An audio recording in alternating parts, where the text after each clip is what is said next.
Well, unemployment is up today, the market is going down, and we are getting new warnings of a possible recession from Morgan Stanley. That is putting new pressure on the president's job plan, due out now in September, according to the White House. Details of that plan are already leaking out, suggesting that Mr. Obama will propose a third stimulus worth billions of dollars, which the president says will be paid for with offset savings elsewhere. Joining me now for reaction, former Republican governor of Alaska, Sarah Palin, who is also a Fox News contributor. Governor, welcome. Thanks so much, Megan. Welcome back. Thank you. It's great to have you here. So your reaction now to the news that the president will be unveiling this plan in September, and now we're learning some of the details, like it will have considerable investments in infrastructure, that it will have a bailout of sorts for the states, that it will call for extending the payroll tax cut. He wants to make it easier to get patents. He wants to enter into free trade pacts. That essentially is the thumbnail sketch we've been given from leakers at the White House. Well, I think we can predict that it's just going to be more of the same, and unfortunately, the same for this president is failed economic policies. I can tell you what the jobs plan is going to be, Megan, because it's going to be based on his past record, and that's going to be spend more money, increase taxes in order to pay for this third stimulus, even though the first and second stimulus have not worked, and then try to find money to borrow from world markets.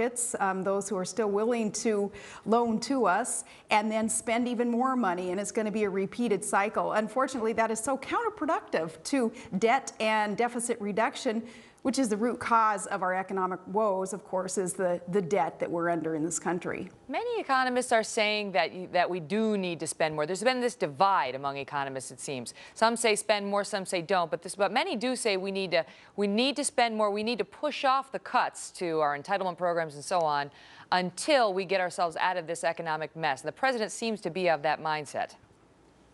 Yeah, unfortunately, he is of that mindset that incurring more debt will get us out of debt. That, again, is very counterproductive to just using some common sense and how it is that we run our small businesses, how it is that we run our city governments, our state governments, and our own family budgets. No, we do have to tighten belts. And in this case, you know, we know that a driver of our economic woes is the largesse of our entitlement program. So we are going to have to reform entitlements now. And it's going to be a tough pill to swallow, if you will, for a lot of people, but that's what we're going to have to do in order to get to the debt and deficit spending under control. Our president does not understand that, obviously, so he is of the mind of incurring more debt, spending more money that we do not have, and just, you know, cross our fingers, evidently, and hope that we're going to be able to surface from the problems, economically speaking, that we're facing today. But counterproductive to common sense thinking and fiscal conservative measures that must be put into place to implement solutions that our country so desperately needs today. What do you make of the president going off to vacation in Martha's Vineyard at a time like this? He's very, very tone deaf. I can't believe that he, after 3 days in the heartland, did not hear those things that I hear when I'm in the heartland and anywhere else across the U.S., and that is, come on, let's buckle down and let's be serious about getting the country back on the right track. Let's become solvent again, and we do that by cutting tax rates and incentivizing industry to stay here in the U.S. and not chase our jobs, our businesses offshore. Let's cut government's overreach and government budget so that the private sector has room to grow and thrive. But do you think he shouldn't go? Evidently, he didn't hear from the same people that I hear. You know, I wouldn't if I were he, especially not to Martha's Vineyard. I fear that what our president is going to do, and I do predict that he's not going to be gone the full 10 days. I think he's going to hear from enough Americans that he'll come back early. I fear that he's going to keep his head in the sand there in Martha's Vineyard even, and just ignore what the American public is saying until, you know, a few days in. He is going to get the advice from his advisors that he needs to get back to work to the White House, and he needs to start working very closely on a bipartisan measure with Congress and start plugging in these solutions. Let me shift gears with you to politics for a minute, because the president had a dust up with Texas Governor Rick Perry this week, a Republican presidential contender, and basically was telling him how to speak after Bernanke, Governor Perry made remarks about how Bernanke, if he prints more money at the Fed, it would be almost treasonous. And then Perry came back and said, you know, I got a lesson in how to speak this week, and actions speak louder than words, Mr. President. Some thought Barack Obama elevated Rick Perry by singling him out like that, and maybe he had a political reason for doing it. What did you think of the exchange?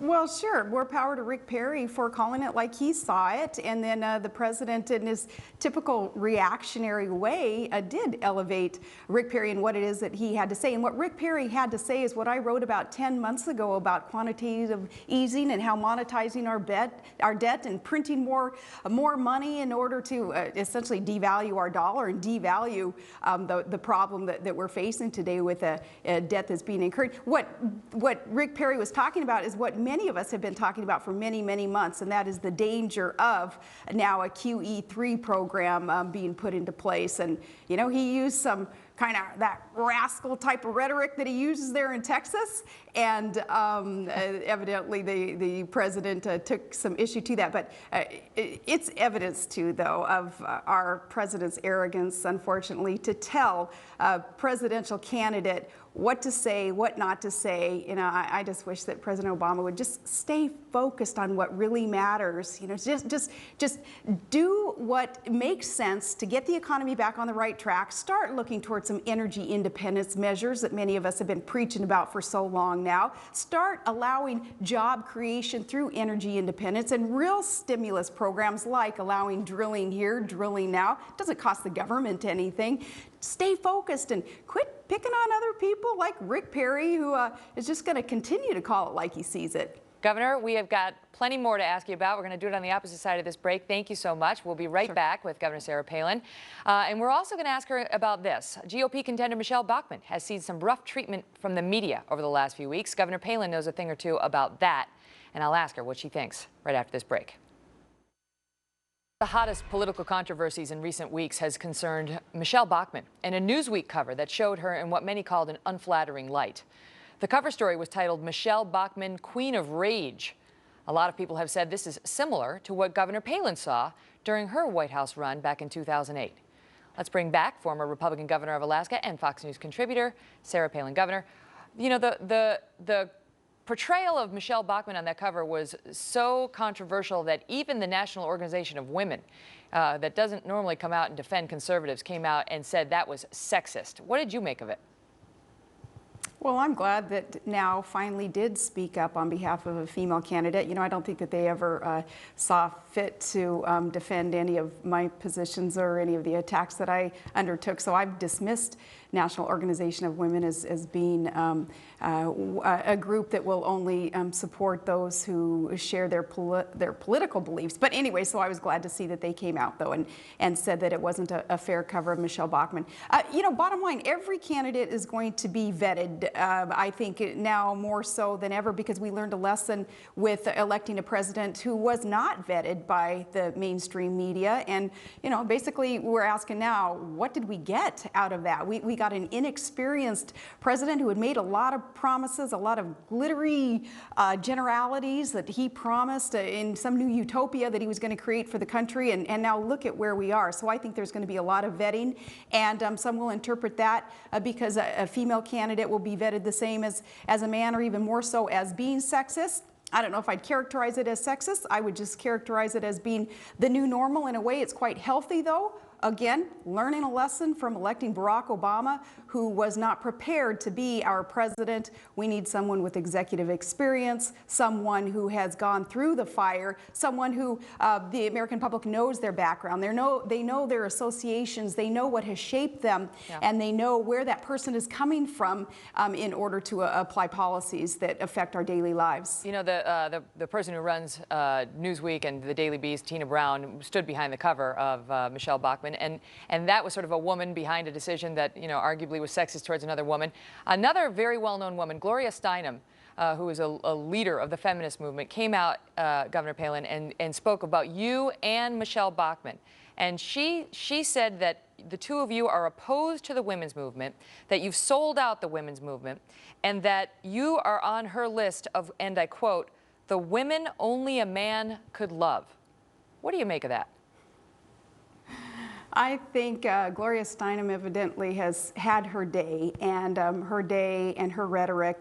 It's over. It's very passé. People like Michelle Bachmann and me and millions of other women who We work inside the home and outside the home. We raise families, we run businesses, we run for office, we put others before self, and we desire to serve something greater than self in order to make the world a better place.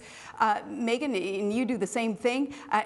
We are the women's movement. We are illustrating equality and empowerment of other women. And someone like Gloria Steinem, I'm sure that she added some healthy debate back in the day, but her vision of what a woman should be or could be is evidently not what conventionally now women who are feeling empowered and wanting to help change the world, because we do believe in equality.